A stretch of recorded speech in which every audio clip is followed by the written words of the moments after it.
10 अगस्त को हरिपुर से लापता होने वाली 5 साल बच्ची की लाश मिल गई। बोरीबंद लाश यूनिवर्सिटी रोड पर वाक़ एक कुएं से मिली। बच्ची की नमाज जनाजा भी अदा कर दी गई, जिसमें शहरियों की बड़ी तादाद ने शिरकत की। इस मौके पर हर आंख अश्कबार नजर आई।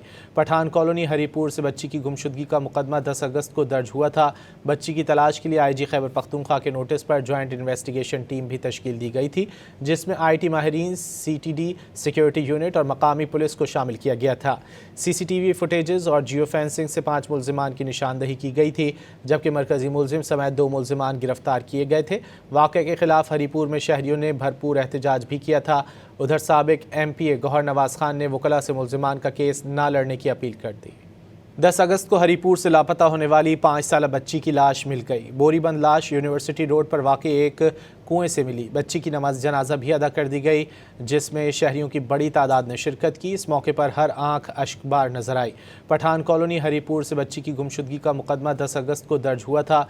बच्ची की तलाश के लिए IG खैबर पख्तूनख्वा के नोटिस पर ज्वाइंट इन्वेस्टिगेशन टीम भी तश्कील दी गई थी, जिसमें IT माहिरीन, CTD, सिक्योरिटी यूनिट और मकामी पुलिस को शामिल किया गया था। CCTV फुटेजेस और जियो फेंसिंग से 5 मुल्जिमान की निशानदही की गई थी, जबकि मरकजी मुल्जिम समेत 2 मुल्जिमान गिरफ्तार किए गए थे। वाक़े के खिलाफ हरिपुर में शहरियों ने भरपूर एहतजाज भी किया था।